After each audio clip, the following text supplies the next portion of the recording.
Well, if everything has worked, then we are live on our Facebook page, over on Twitter, on my Twitter channel at Greg Draven, and over on my YouTube page. We're all incredibly excited. Thank you to the 6 viewers who are probably family and friends, if we're honest, who have already tuned in to say hello to our first podcast. This is the inaugural, we've done some lives before, but this is the inaugural Scriptworks podcast. Our plan is to do one of these a month to talk about whatever it is that we're doing at the time, to engage with you, our audience, and to find out what you, our audience, might like to see from us. But what I'd like to do now is introduce the brain behind Scriptworks production. I'd like for you all to give her a wonderful round of applause. Not that she'll be able to hear it, but in her mind she will. Please welcome Emily Isaacs. And there she is. Hello there, Emily. Hi. How are you feeling? Yeah, a little bit nervous. Really? But good. Good. Don't be nervous. It's going to be fantastic. It'll be fine. I know this, but maybe the other guys don't. Have you had a great day? Yes. Yeah, really good day, thanks. Yeah. Just a quick, what have you been up to today? Well, you and I, we went down to the Beacon Centre to do a wee bit of filming, didn't we? And it was really, really fun. It was brilliant. And then, bless him, we said we need the help of Chris. But when Chris turned up, we'd done it, hadn't we? Yeah, poor thing. And talking of Chris, here he is. Please give a big Scriptworks Productions to Chris Martin. Coldplay. There he is. So this is Chris Martin. So whilst Emily is over that side, Emily is the instigator, the brain behind Scriptworks Productions. Chris is one of the producers, much like myself, behind Scriptworks Productions. And there's one more person. Last but by no means least, please welcome Orla Phipps. Yay! Fantastic. Now, what I'm going to do is I'm just going to swap these around, because it turns out that I'm a bit taller than Orla. That's bad alliteration. I'm taller than Orla. So yeah, that banner. Put your chair down a bit. We want. Oh, absolutely fantastic. Well, first of all, thank you all very much for my co-producers and Emily for making the time tonight for our first podcast. I say thank you. We'd planned this ages ago. We knew we were going to do it. But we'd like to thank you, the viewers, for joining us. Let us know in the comments where you're watching from, either on our Facebook page, YouTube, or Twitter, because you can leave us comments and we can see the comments, because it's the 21st century. We're using technology, aren't we? It's exciting, isn't it? So the way we want to structure this podcast is for the first kind of 10-15 minutes, we wanted to discuss what Scriptworks is about. I got some questions that I've written here for Emily. Now, I've known Emily a long time. We've known each other well over half our lives, haven't we, Emily? Yeah. Which is kind of terrifying. Too long. But obviously, for the benefit of our viewers, I thought there'd be interesting questions for you to know the answer to. And then we're going to talk about one of the productions that Emily has. Oh, John England says, hello from Nottingham, guys and girls. It's my buddy, John England. I've known John England for a very long time as well. How are you doing, John? Great to have you with us. Thanks ever so much for joining. We're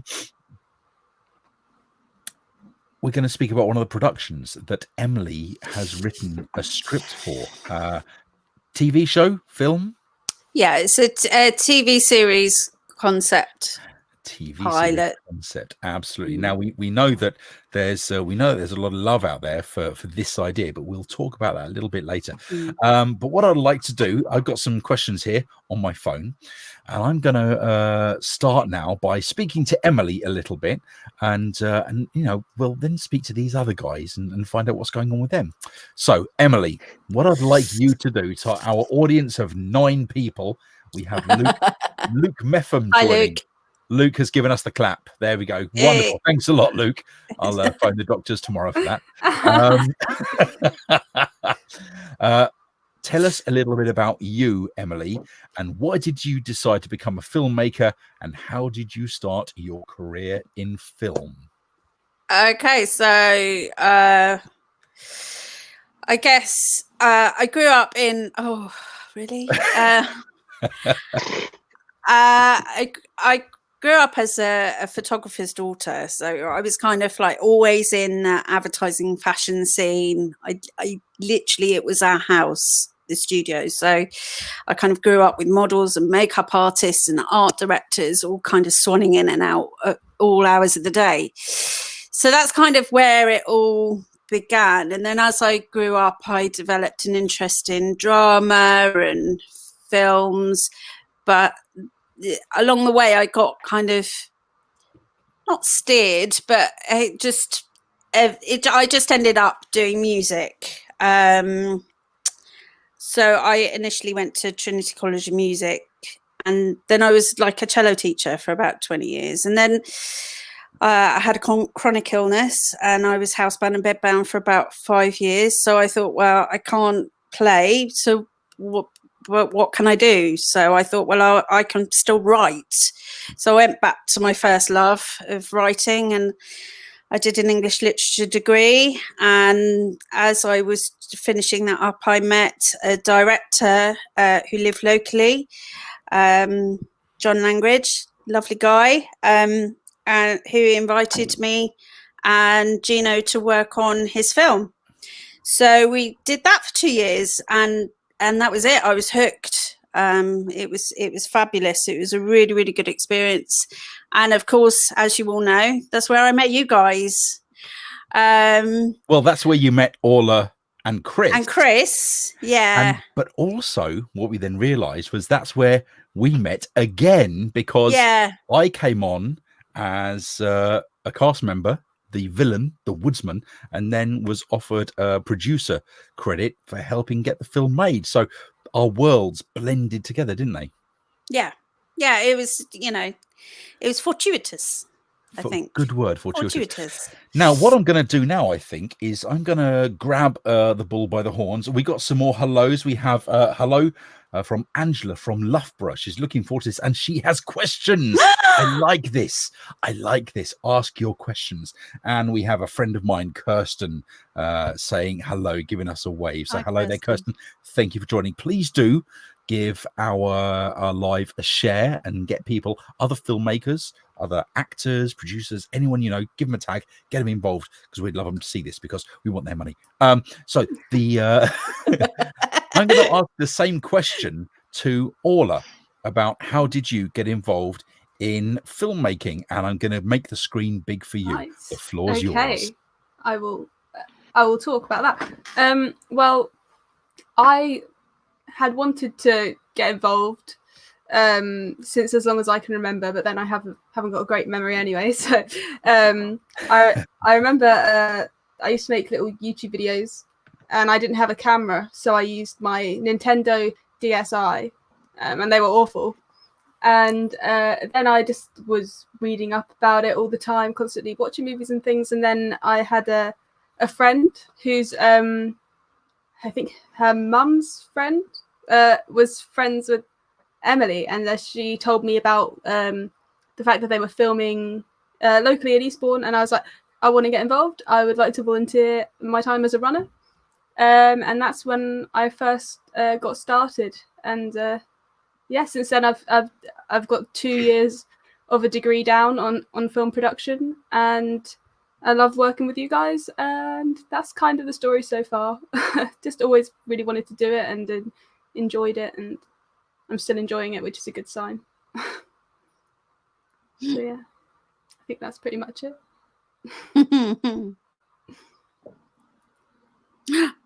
Where's Greg gone? Still me. I can waffle on a bit more. I mean, has Greg left you on a full screen? I'm really enjoying this. This is great. So if you want to check out my YouTube channel, guys, go to all of it. But now I've been making TikToks as well a lot during quarantine, It's not really filmmaking, but you do have to video it. But yeah, I've written a script that we're hoping to film that at some point in the upcoming years, and I'm really looking forward to exploring different realms of the filmmaking world. That's absolutely fantastic. Orla. Now, did you anything weird happen there? Yeah, that was you disappeared. I disappeared.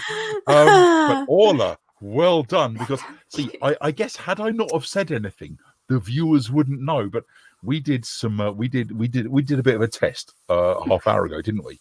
And I said, I need to know what happens if my computer blue screens of death, just in case, because you never know. And guess what happened? It blue screened of death. Unbelievable. I even took a photo of the blue screen of death. Look, there it is. Oh no. Right? Oh no. Blue screen of death. So I'm glad I did that test earlier, guys. I'm glad I did the test. And Orla, did you know? Did you know I'd gone? I didn't know if it was some kind of horrible prank that was set up. And there's prank patrol were going to come storming through my door. But it all turned out fine. It was, it all turned out. Sure, the viewers, and I'm sure the viewers wouldn't have known. And we have, what do we have? We have Tasmin. She said hello. She's loving this. We know Tasmin, don't we? We had Tasmin audition for one of our roles for one of our short films. So it's good to have you with us, Tasmin. Thank you ever so much. And we have Nettie has joined us. Nettie Friday. Hello, Nettie. Although Craig doesn't prank. Well done, Orla. loving your TikToks.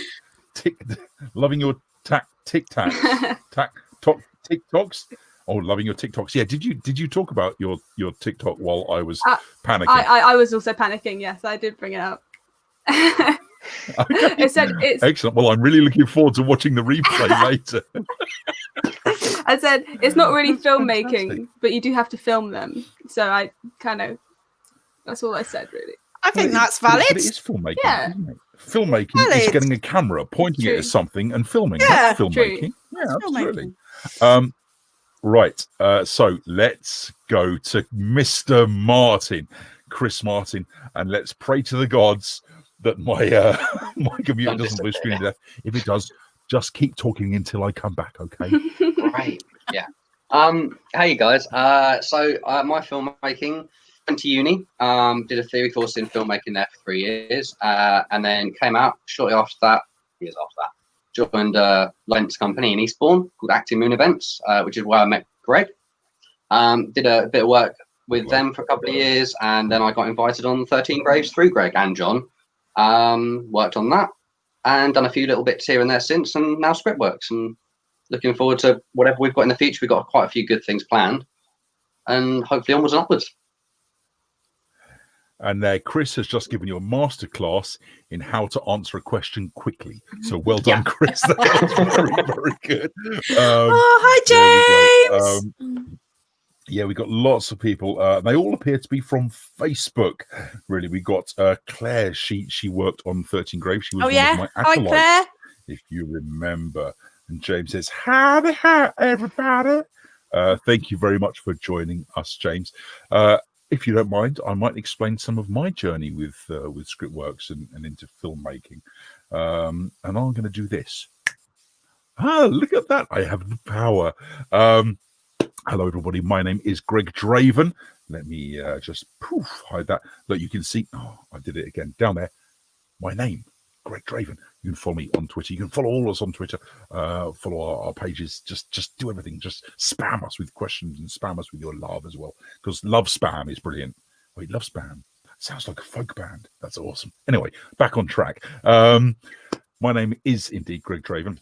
And I often get asked, how'd you get into filmmaking? How long have you been an actor? One would argue I've been acting all my life, but professionally I've been doing it for around about 5 years or so now. I've had a bit of it's kind of hard getting involved in filmmaking at what I perceive, middle age. Well, it's not what I perceive middle age is middle age, but at my time in life. So I got involved in it when I was about 38, 39 properly. But I've been most fortuitous, and I've had some good luck and done a couple of big projects. Had a lot of fun, learned a ton, and I learned a ton on 13 Graves with Emily and John and Chris and all that. And I think a lot of people say you learn more by doing than you do by sitting listening to someone. But don't let that stop you from listening to us. Okay, for goodness sake, don't let that stop you doing that. But you do. If you want to know about how do you make a film, and people will ask, how do you make a film? Get a camera, come up with an idea, film it. That's how you make a film. But yeah, I became a producer, one of the associate producers on 13 Graves, because, and here's the truth, I'd never been cast as a villain in anything, and I wanted to be the bad guy, so I did everything I could to get that bloody film made. And as such, I was offered an associate producer credit, for which I am eternally thankful. And then I heard earlier this year that Emily was starting a production company, and I hear her, and I was like, "Hey, Emily, do you need some help?" And she went, "Not from you, you oaf." But I sweet talked her a little bit. But I sweet talked her a little bit, and she was like, "All right, then we, come on board." And it's been brilliant. Since then, we've shot a couple of shorts. We've got tons of ideas, including, one of the ideas that we're going to be speaking to y'all about today. Let me bring them all back in. What if I do that? What do you think? Small, big, small, big. I'm going to do that. There we go. So Claire said, very helpful during 13 Graves. What was very helpful during 13 Graves? Let us know. Angela says, still looking to see 13 Graves. It looks great. It does look great. It actually is you wouldn't believe the budget that it was filmed for. It looks so good. It's on Amazon Prime, and you can watch it on Amazon Prime for free. You don't even have to pay for it anymore. You've got no excuse not to watch it.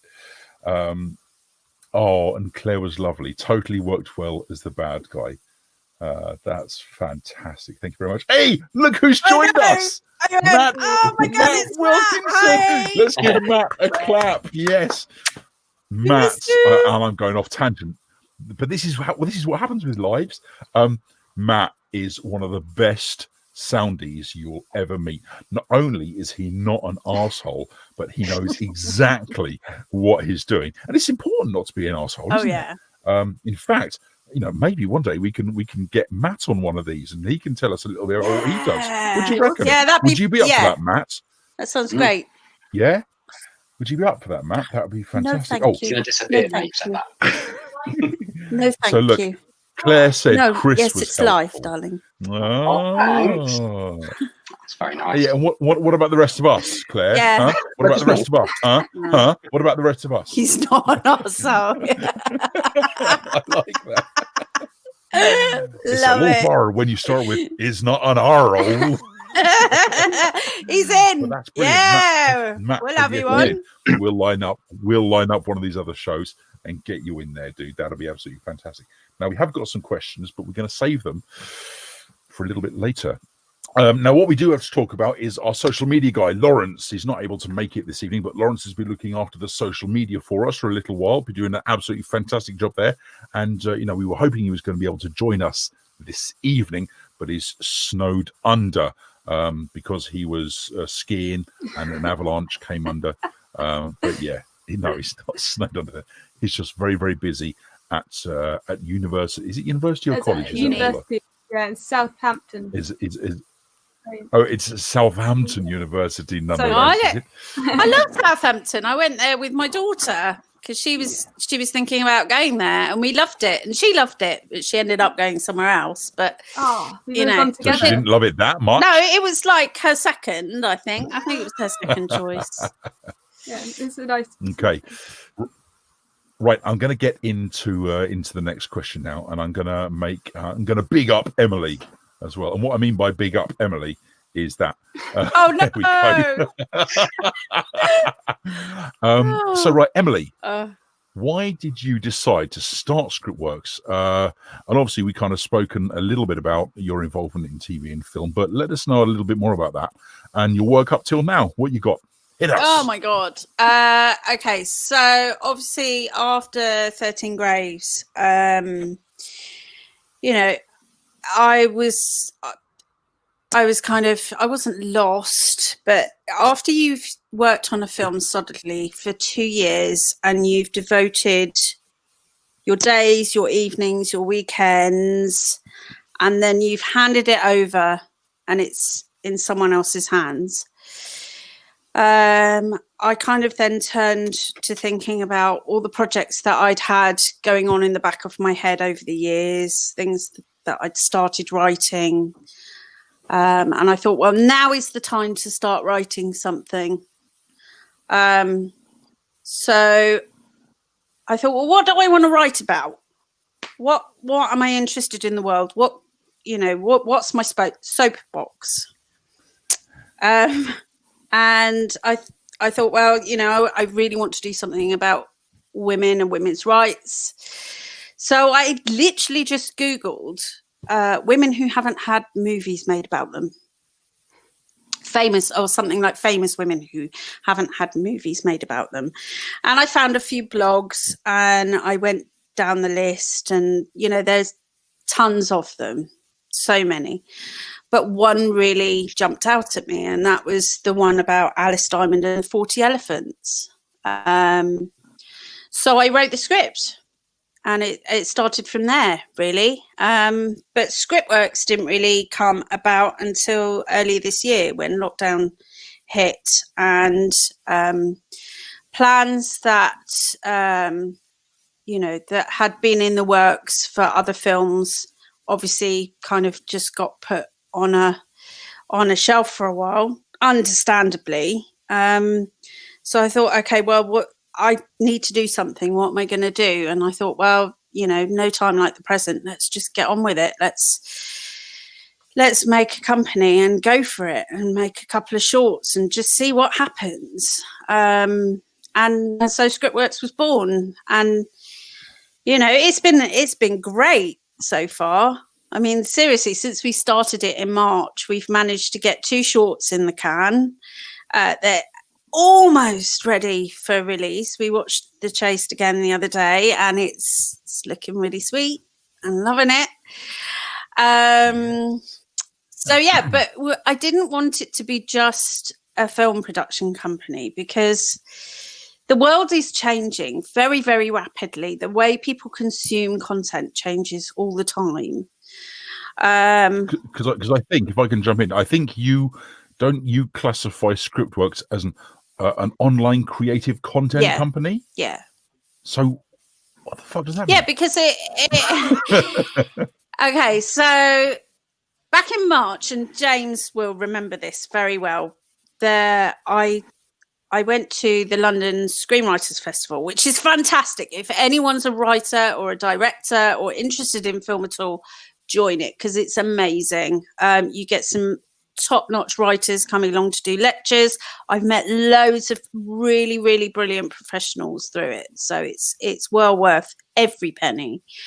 And one of the lectures that I went to was by a guy called Houston Howard, who talked about transmedia. And basically the way that stories are being told these days is that you can tell a story in different platforms, in different medias, and make it really come alive. And you can reach audiences in different places. So if you can make a podcast about one story, and then you can make a short story about another story, but have it from the same story world. So a prime example would be like Star Wars or Lord of the Rings, or even Fight Club, I think, has done it, where they have a graphic novel and they have the film, and they have, Walking Dead is another example. So it's not a new thing at all. But I think for independent creators, it's vital to try and reach your audiences in different places. So it really spoke to me, and I thought, well, rather than just concentrating on films, we should concentrate on the story world. And Alice was a perfect story world to start with, because you've got not just the story of Alice, but of all her female gang as well, and the policeman and the people who run the shops and the judges. You could go anywhere in that world and find a really good story. So it's almost like you're building better worlds. No, that's been trademarked. That was in Aliens. You're terraforming other planets. No, that was also, sorry. You are creating these entire worlds that can transfer to film, TV, graphic novel, audio book, podcast. Yeah. So yeah. Theatre. I mean, obviously at the moment, theatre's a little bit more tricky, but you can still live stream theatre. And we've managed to find a way around working through COVID-19 protocols, haven't we, guys? Yeah. To get short right. film shot, and essentially live stream theatre would be the same kind of gig. And I think part of the success of getting these shorts done was even though Scriptworks is doing things, Chris has just noticed what I've done. Oh, yeah, just quick. Not from Coldplay.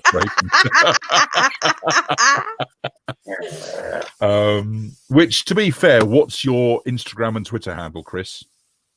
Yeah, all right, yeah, fine. Oh, look, Yes, he's changed it back. Oh, for goodness sake. Part of it was, all right, how do we create these shorts? Because we want to be creative, and now's the time when nothing else is going on. I lost all my work during this period. I was very, very lucky. I got to do some audio work with some video games, and I really lucked out and worked on a live theatre film production called The Third Day, which was done so strictly. We were all on an island. And can I just tell the little story about that? Yeah, because it's a transmedia story.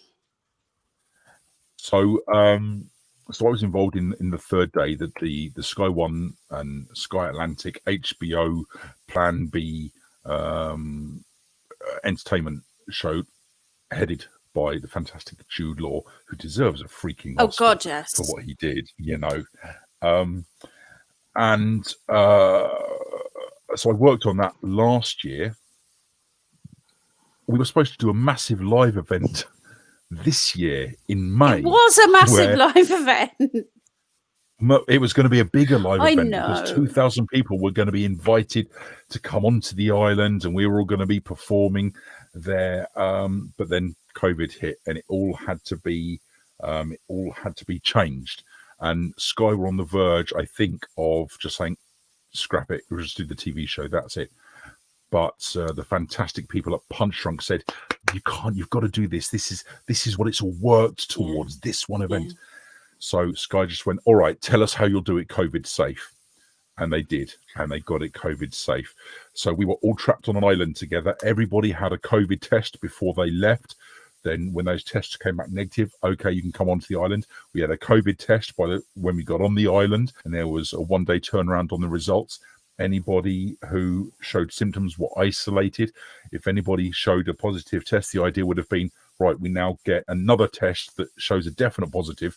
Because what I learned through this process was the negative COVID tests are incredibly accurate at saying, no, you haven't got COVID. But anything else you had might have said, that's COVID, even if it was just a cold or just a cough or just, another bug. So you either didn't have it or you had it. And it was very accurate to say no. So the plan was going to be, if anybody tested positive, we now do this other test, which very accurately says, is it COVID? And, luckily they weren't needed. So by the time all the crew were there, the cast arrived 1 week, more cast arrived the second week. By the Wednesday of the second week, which was the Wednesday before filming, everybody on that island knew they did not have COVID-19, which meant that we could get back to normal again. We could actually kind of engage with people. And if you've watched the live stream, you know that there was a lot of close contact and we couldn't not do it that way. But it was beautiful because we had the only legal party in England at that time. And then we had the only legal bonfire procession in England at that time. And then we had the only legal party in the bar afterwards, where everybody got very, very drunk. But it was so nice. And what I realised, just an ancillary, is how much I've missed stuff like that. How much I've missed closeness with people, you know. But Scriptworks, we did a similar thing. We weren't able to have tests and get close, but masks were worn, sanitizing all the time. We had the shields. You know, if you look at some of the production photos, everyone is spaced out. I don't mean we're all on LSD. I mean, you know, we're kind of socially distancing from everybody. So that is how we did it, I think. And it worked brilliantly. And that's kind of, you know, down to Emily pushing for that to happen. So golf clap for Emily. Well done, you. Thank you very, very much. Thank you very, very much. You know, it doesn't work unless everyone follows the procedures, really, does it? So, you know, I saw that. No, that was the Chris, actually. that was the Chris. That's an ongoing battle about what my name actually is. So yeah. Now, let's see what. So we've spoken a bit about Diamond Alice. Yep. 2 seconds. I'm really sorry. I've got an Oscar. And I can't hear him. Hey, congratulations! Oh my God, that's amazing! Oh. Oscar, darling, I'm live, sweetheart. You'll have to go talk to Daddy. Oh, I'm really so sorry. Precious. This is so precious. Oh, and you know, this is what happens. Go see Daddy. When you go live.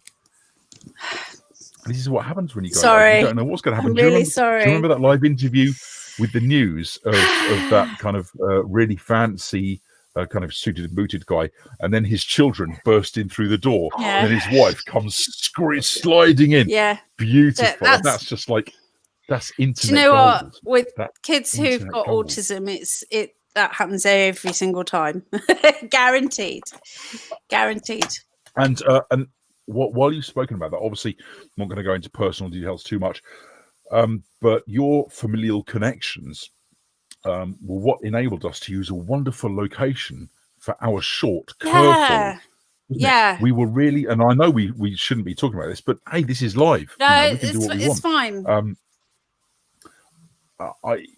We were struggling. Well, no, we weren't struggling for a location. We had locations, but we just didn't have the perfect location.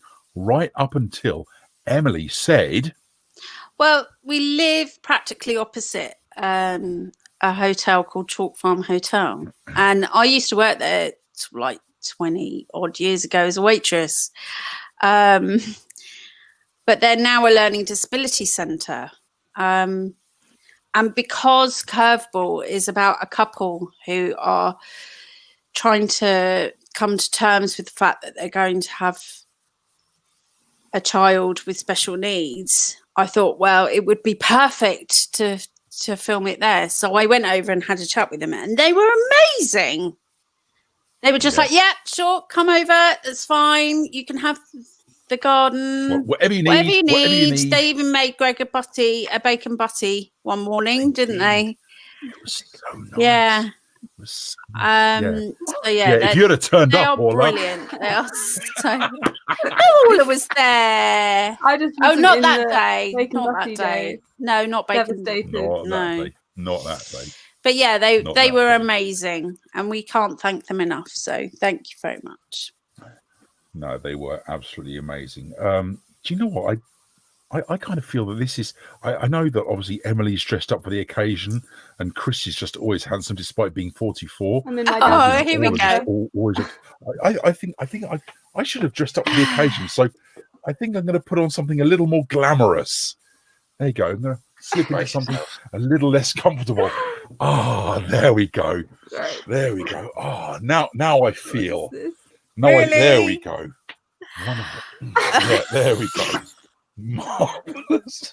Oh, I think Azorla has been a little bit sticky in the back of her throat. That was just overwhelmingly beautiful. Love the dress.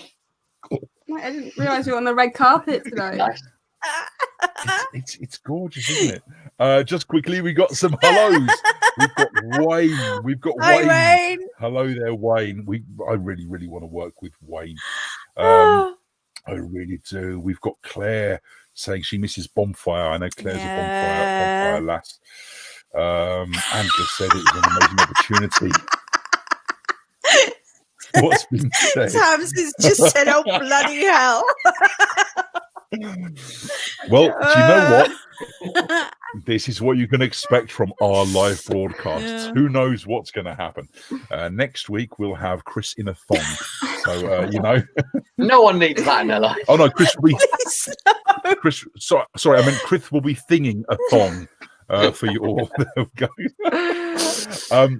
Now we have someone else in the chat, and I hope she's still here. We have Sarah Rose Pickering saying enjoying the chat. Hi, Sarah. Hi, Sarah. Hello, Sarah. Should we talk about Sarah a little bit, or should we of save that for another course. one? We have to say hi. A little bit. Yeah. Let's not blow our load on the first podcast, but let's say hello and a tiny bit about Sarah, because we can get her on one of the episodes. If she's up for it. All right. Yeah, are you up for it, Sarah? Coming on one of the shows? That'd be absolutely fantastic to have you on there. Jennifer LaRue has a question. Now, I said we're going to say questions from the end to the end, but it's being scrolled all the way up, and I don't know if I can present the question, and it cuts off half of Emily and Chris. So I'm just going to read the question out. Jennifer says, "Hey, everybody, Screenwriter in Brighton here." I'm not going to do that again. I didn't realise she was so close.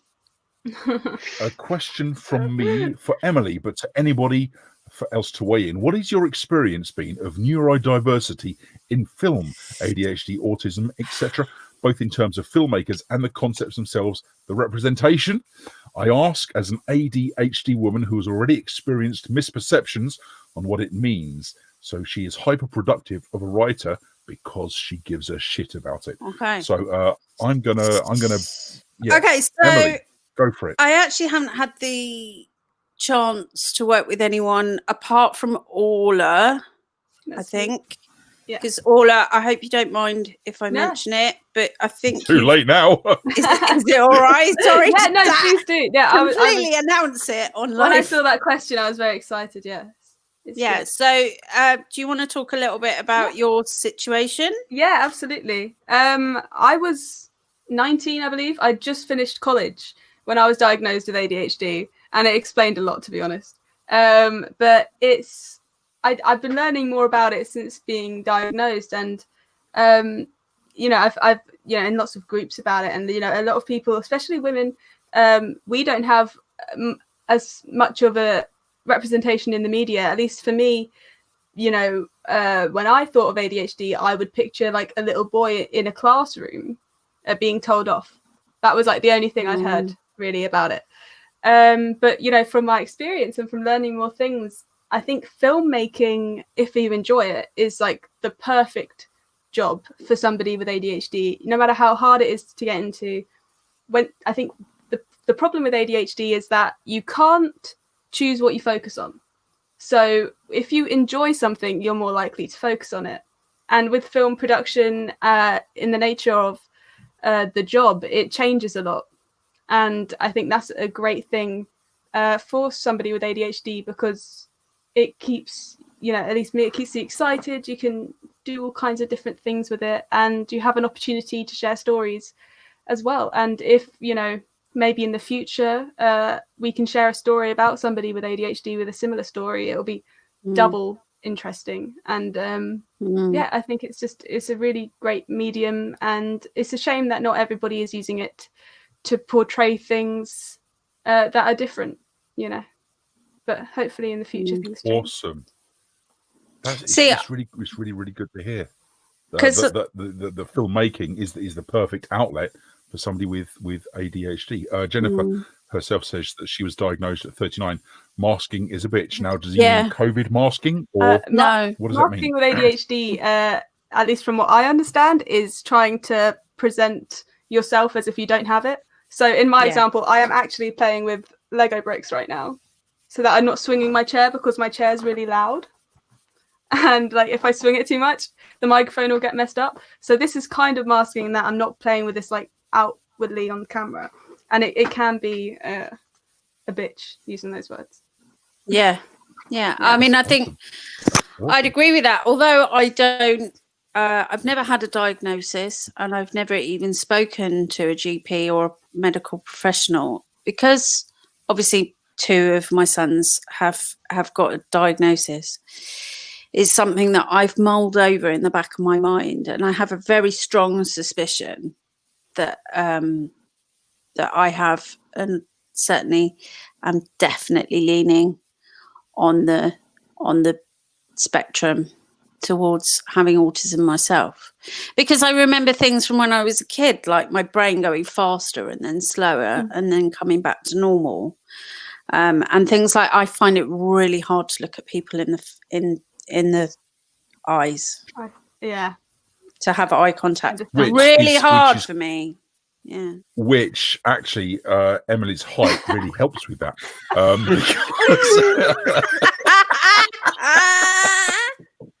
Because Emily, you're kind of here, Yeah, aren't I'm tiny. you? Yeah. Well, I'm short. Bless you. I'm But- not tiny, but I'm short. Yeah. What about Chris? Have you got any? You knew of what's called neurotypical? I believe I'm neurotypical. I'm just nuts, But maybe that means I'm not neurotypical. it's up for debate. I don't know. What kind of what kind Why not? It's the same. I put this on to get a laugh. What kind of normal person does this? Is nice. It does feel good. You wear that under your Nice. clothes anyway, Greg. Don't lie.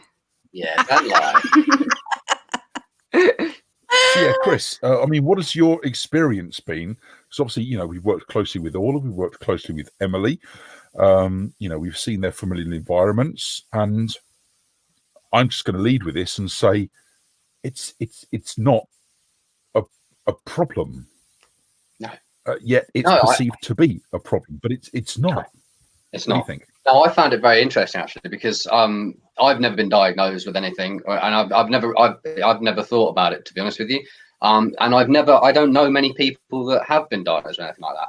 And so working around the stories we're doing, covering that kind of topic as well, I'm learning from it. It's interesting to me, and I think I don't see it. It's not an issue at all. There's so. Yeah, I'm not great at talking on camera, but there's no issues with it at all. I think it's good. I think it's good that it's being represented more. I think it's good that it's got more opportunity to kind of showcase what people can do and creatively. So no, I think it's encouraging the way the world's going in that respect. That it's being a lot more open to people. Also, everyone, every person has a chance to make something. I like it. I think you are good at talking on camera. Don't denigrate yourself. You are good. There you go. You're good. Jennifer LaRue says her spidey senses are tingling to say that I'm not National Trust. No, I'm English Heritage. What? No, not. I know it means neurotypical. Okay. So, we've gone right off on a tangent here. We have a tad.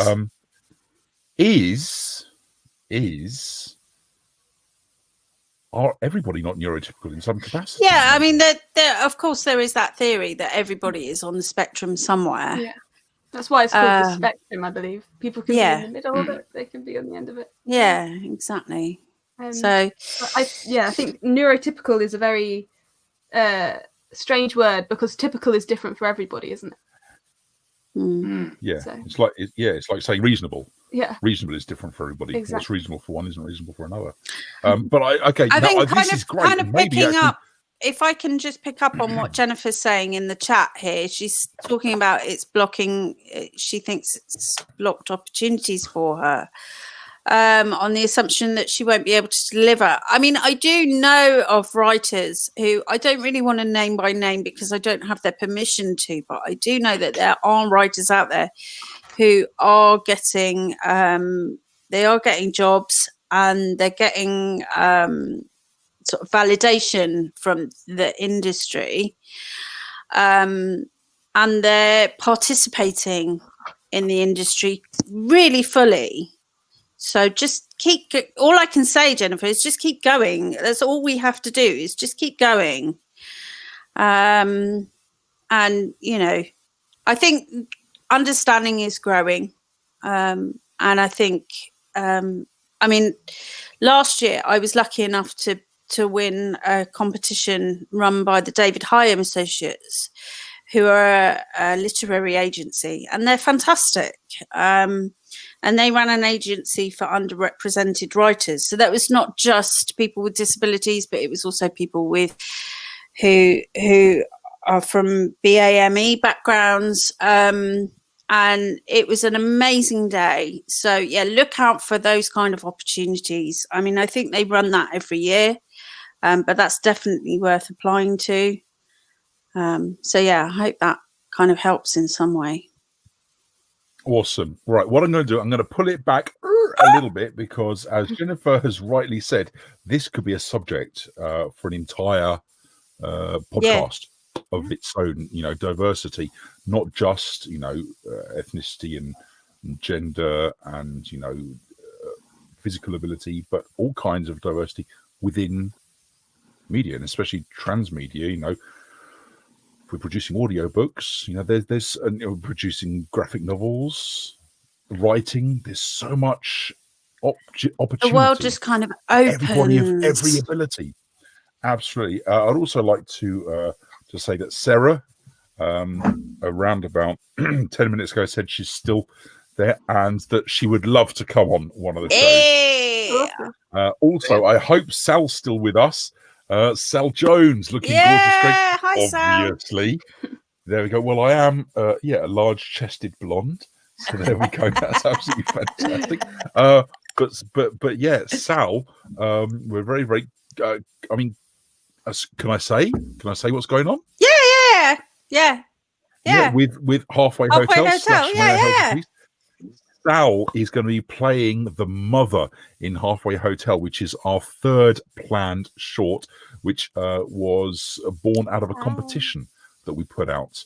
And that Sarah won that competition to have her script made into a film. And then we put out a casting call, and we decided actually we don't need to cast this because we've got the perfect actor. And originally brought her in for one role, but then we discussed it. We're like, no, she'll be perfect for the mum. So, you know, and that's how it can work. So, you know, as I said, we brought Sal in for one role, and then we're like, no, actually, this is where she can be. So if you were ever brought in for a role, don't think that's necessarily the end of it. You know, things could go a bit further. Definitely. So yeah, Sal's going to be playing the mother, and we're very, very excited. We had planned to shoot that, but Lockdown 2, The Revenge, Lockdown 2. Son of Lockdown, dun dun dun, has kind of cocked everything up. Yeah, I mean, I'm gutted for Orla and Chris, really, because it was your first trip out. It's not going anywhere. It'll be waiting for when we can do it. I know. Yeah. We'll do it. We'll do it soon. We'll definitely do it soon. Everything happens for a reason. Yeah. Looking forward to doing that in the future. Everything's still set. It's all good to go. Just pause. We just, It is indeed. Now, looking back about half an hour ago, we had a question from Angela, which I think you answered, which was what inspired you to write a script about the 40 elephants. And I think you said you Googled women who haven't had films made about them. And you read their story, and that inspired you. So yeah, I think you've already answered that, but thank you very much for that question, Angela.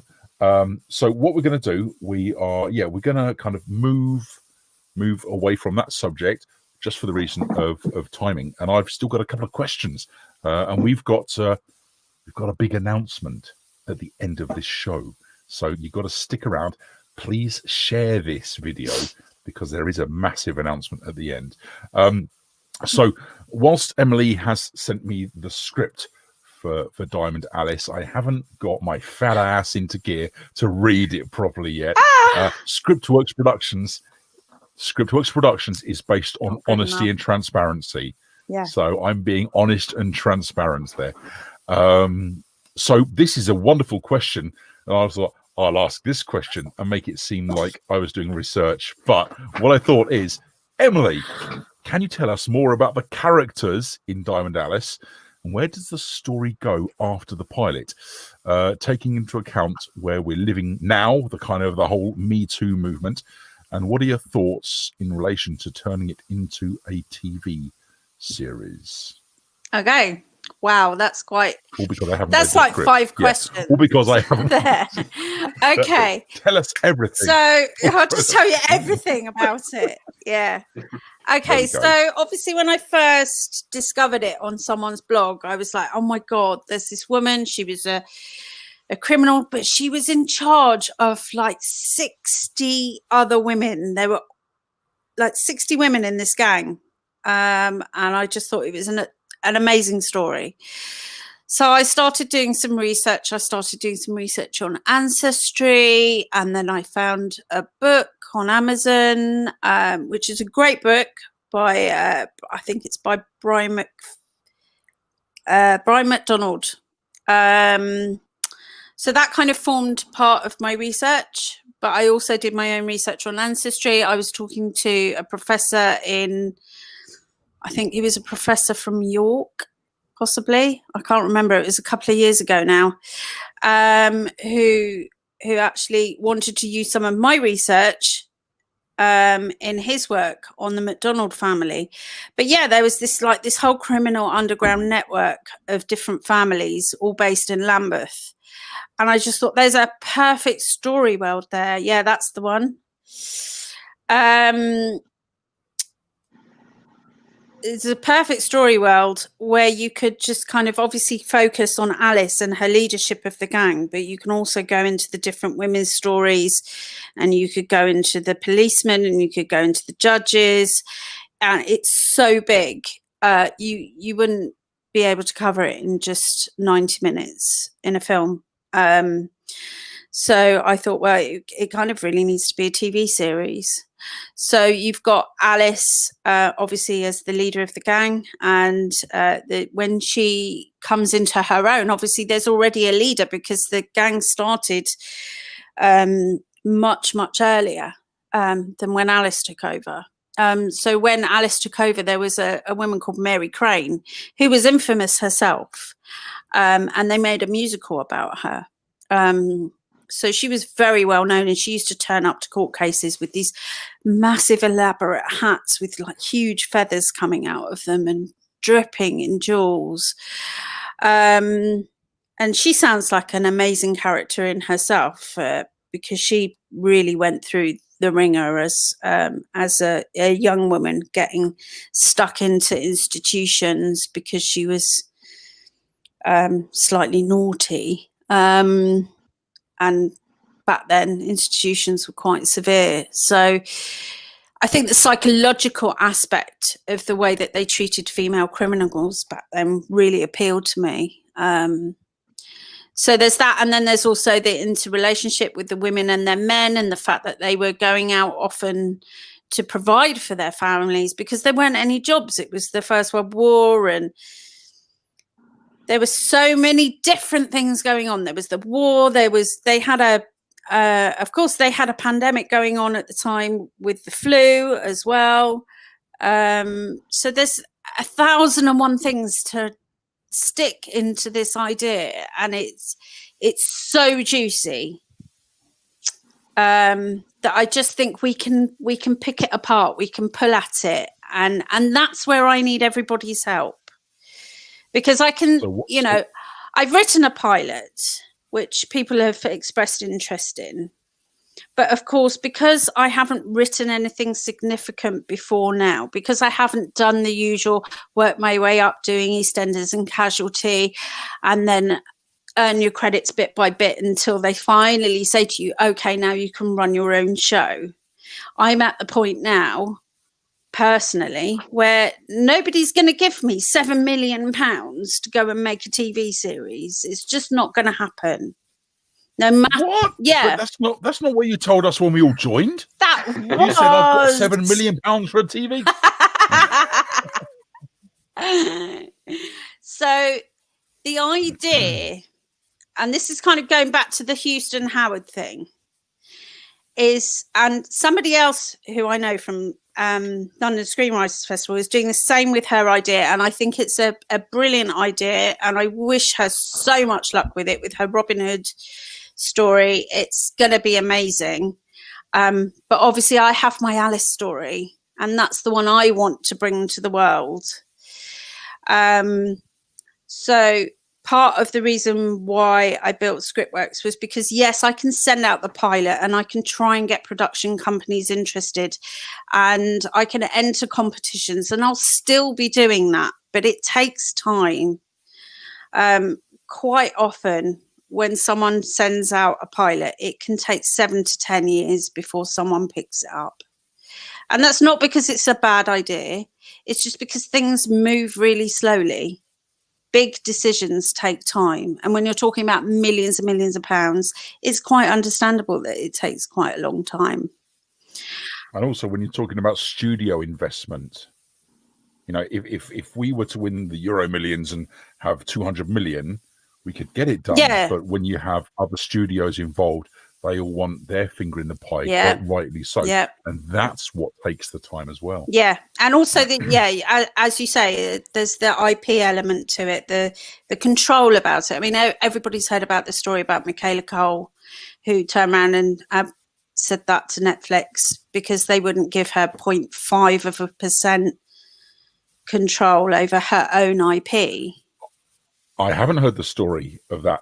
Tell us. Okay, so she's, I don't know it massively well, but as far as I understand it, she'd already had a really successful series. Everybody was interested in producing May I Destroy You.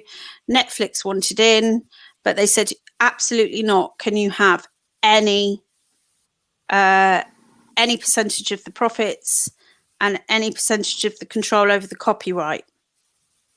And she told them where to go. I mean, it was really ballsy, but it worked and it paid off for her.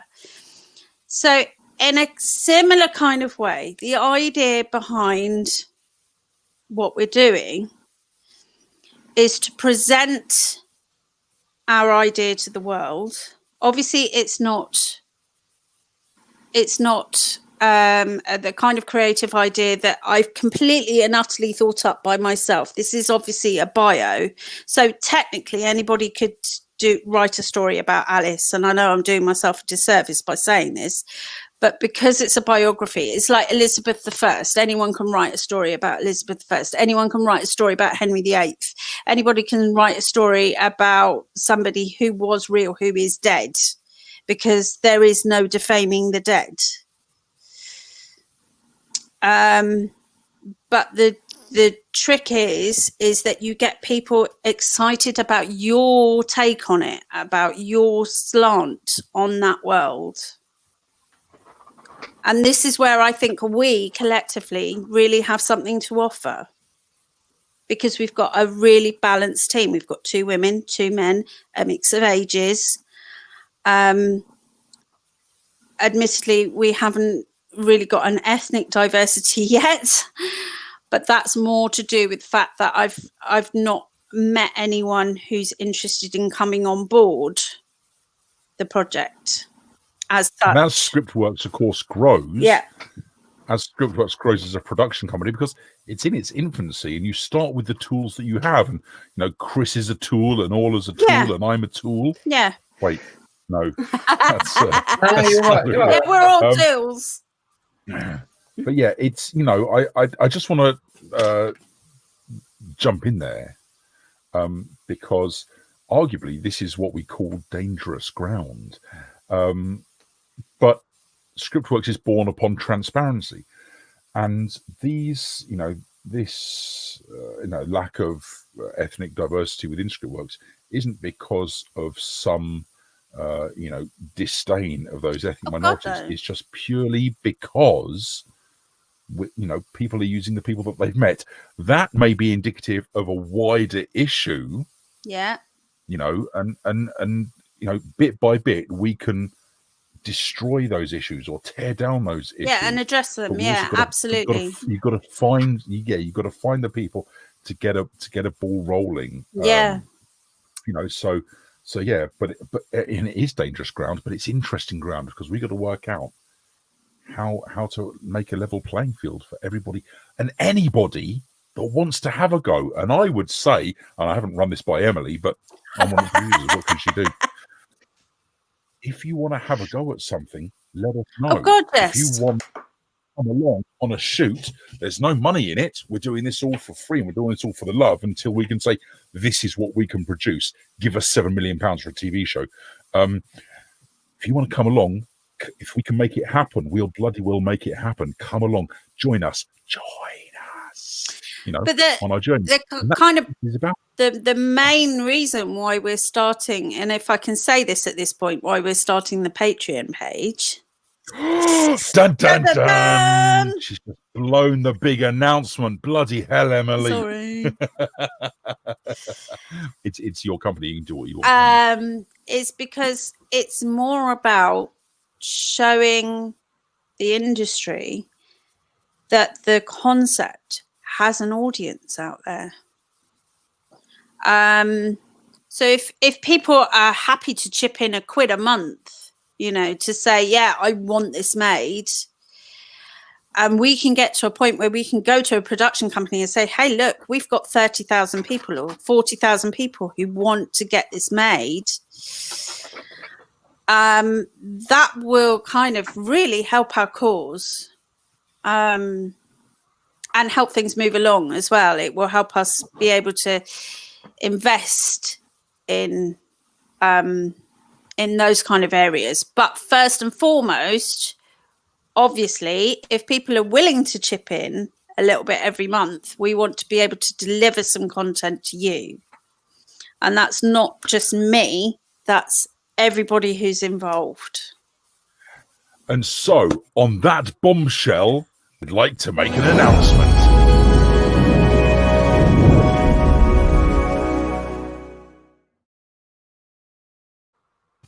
Yes, as Emily has just mentioned. See, this is the problem working with non-actors. They never want to rehearse.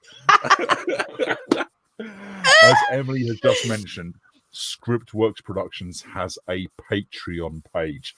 Now, let's be brutally honest, and that's what Scriptworks is about. It's about you joining us on the journey, and it's about us making mistakes on our journey, learning from it, you learning along with us, you joining us, you making mistakes, us, you know, it's about a collaborative process with our audience and the producers and friends and scriptwriters and directors and anybody that we can make to get together to make awesome content, which is, you know, you guys as well.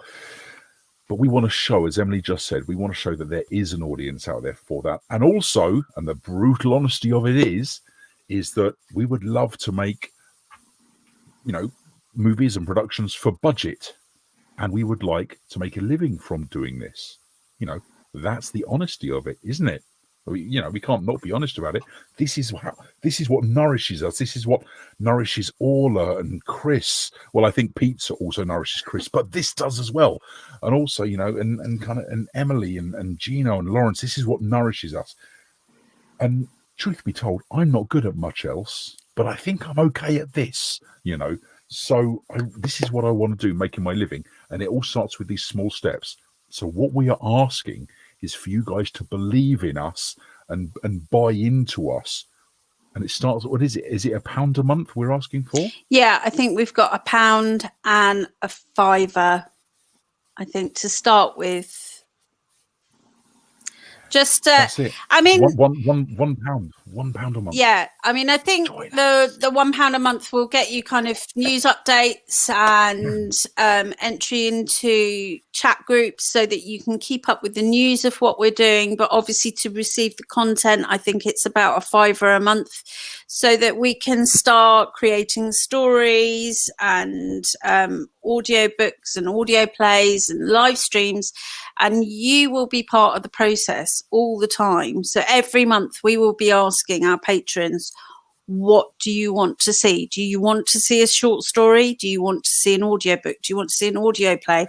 Do you want to see obviously if we get enough subscribers, we'll then be able to start offering things like short films based on different characters in the story world or different timelines. We can literally go anywhere in this story world and pick a story to tell you each month. And I think one of the beautiful things about the potential of Patreon, and we've ummed and ahed about the best way to do it. Do we go down the Indiegogo Kickstarter route or a Patreon route? We want an audience that comes with us, not just once or twice, but we want an audience that buys into what we're doing. And we need you guys to help spread that word. If you can't chip in £1 a month, it's tough times at the moment. We get it. What you can do is share our content. You can ask your friends to come and check out what these idiots are doing over here. It looks fantastic. Tell them to join our page, get them to look at our website, scriptworksproductions.com. If you go to scriptworksproductions.com, right at the bottom of the first page, you can sign up to our newsletter.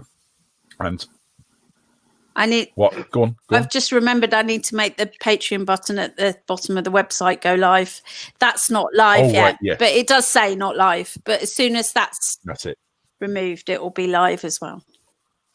But you can hit up our Patreon page already by going to patreon.com/scriptworksp. It's live now, and I'm not going to lie, it would be awesome to see a few £1 Patreons before the end of the month. That'd be super, super sweet. And I just have to say this, James. Yeah, I'll have you on board any day, mate. You're an absolute star. I mean, he's a Page Awards finalist, so yeah, I'd be honoured to have you on board, mate. Oh, that'd be fantastic. And people like Wayne, he's an actor from Brighton. I know I'm ushering that way. Brighton's not that way. That's the sea. Brighton's completely the other way. But you get what I'm doing. We want to work with local actors. Of course, we'd love to work with some of the large names. But Scriptworks was born, of a small group of local friends, and that's how you make stuff work. You get your friends involved, like Emily got us involved, and we get our friends involved, and then hopefully we'll all be friends making kick-ass content together. Angela said that she'd like to help as much as she can. Thank you very much. James Alexander has given us let's give him a heart. Oh, I hate that, but I gotta do it. Gotta do it for the gram. Yeah. So we want an audience that stays with us for a while, and the bigger an audience and the more people that are interested in what we're doing, the more income we will get through Patreon, the more we can dedicate our time rather than our jobs and kind of gigging. We can do this now. So there's the brutal honesty, and you guys know this. Like when the YouTubers go, hey, smash that like button and drop us a subscribe because I love you guys. No, you want their money. That's why you want it. But we also love you guys. Don't get us wrong.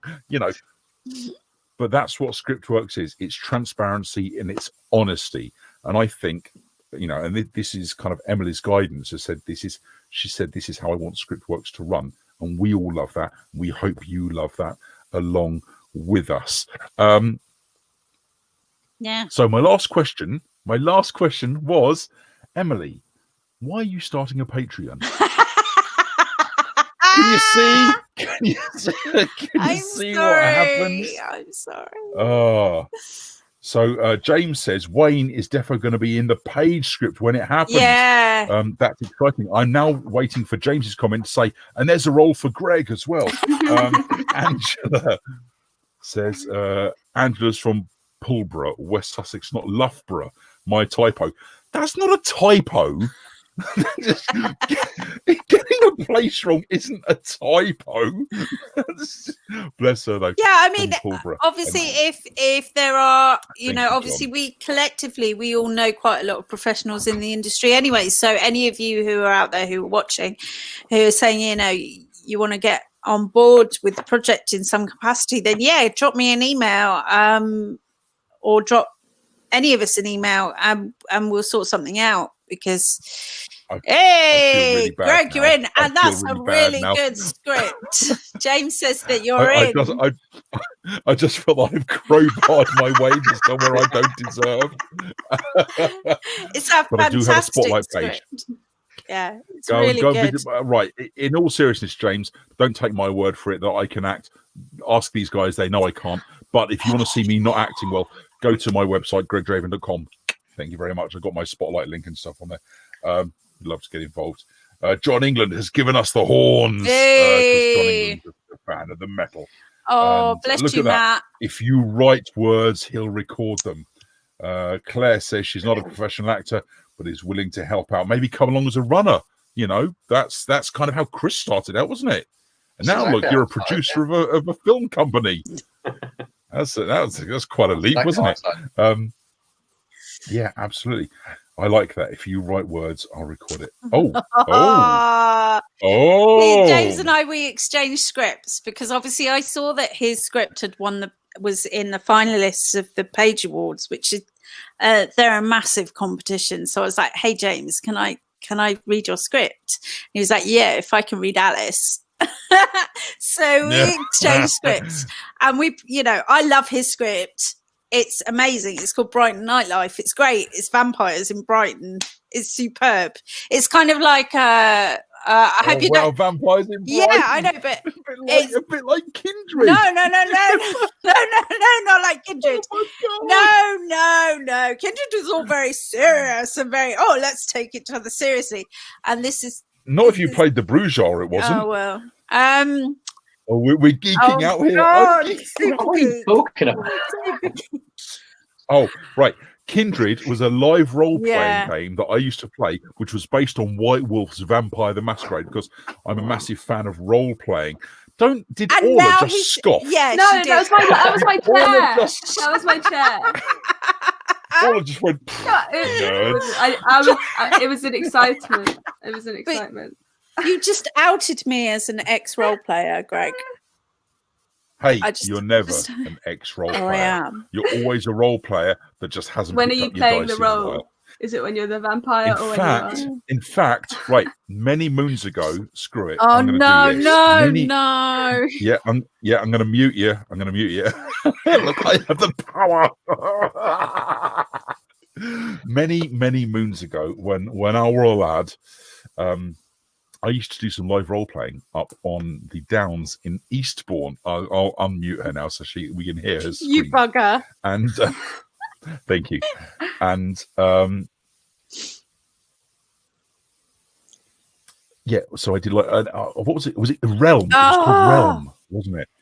It was called Realm, and I was kind of like this nerdy 14, 15-year-old kid, spots everywhere and no long hair, and I was such a dick. God, I wasn't much older.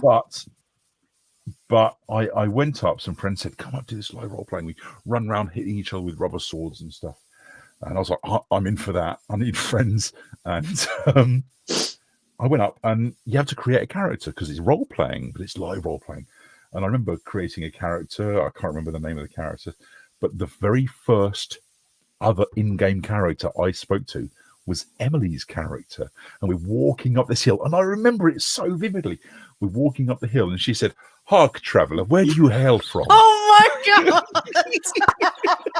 And I said, "Oh, I'm from Hampden Park, just over there." And she went, "The village of Hampden Park? Interesting." And that's when I realised, I'm supposed to be in character. I'm so sorry. I'm not that person anymore. I'm really not. Hey, don't be ashamed of that person. No, don't be ashamed. I'd love to watch a film about that specific story. There is one, isn't? Not about that specific story. There isn't one about that specific story, but we could do short. A film. I'd love to see that. There is a film about live role playing. It's very funny. Yeah, it is very funny. And it's got Peter Dinklage, I believe, in it. Yeah. I can't remember what it's called now. No, I can't remember. Oh, Knights of Badassdom. Oh yeah, Knights of Badassdom. it's very funny. It's shit, but it's funny as hell. It's one of those so bad it's good. And I say it's shit. They got millions to film it, so what do I know? Okay, but go and watch it. Okay, I mean, we know the truth. There are some films that you watch and you just go, "How did that get that budget when it's that bad?" Yeah. And then you look at films, you know, that have been created with micro budgets and tiny budgets, and you're like, for one day of your budget we could have created such an amazing movie, but you shat in a frying pan and put it on the stove and created that. See, now that is another conversation for another time as well. What, shitting in the frying pan? Well, yeah, pretty much. Because there are reasons why films don't turn out how they were designed to. Studio interference. Sometimes. Yeah, sometimes. There's a gazillion and one reasons why, you know, too many writers is another one. Too many cooks spoil the broth. Exactly. Right. All right, now, guys, I've put a link to our Patreon somewhere. I don't know why I'm pointing there, because you're watching this on Facebook or YouTube or Twitter. It actually appears people are watching this pretty much solely on Facebook. So big love to our Facebook audience. Thank you for sticking with us through this hour and 50 minutes of bullshit. I really appreciate that. So look, there's a link to our Patreon page. £1 starts off at I want to support these guys. £5 starts off. £5 gives you a kind of a creative input into the direction that we take. You know, when we say creative input, doesn't mean we're always going to do what you ask, but you get to stir that handle.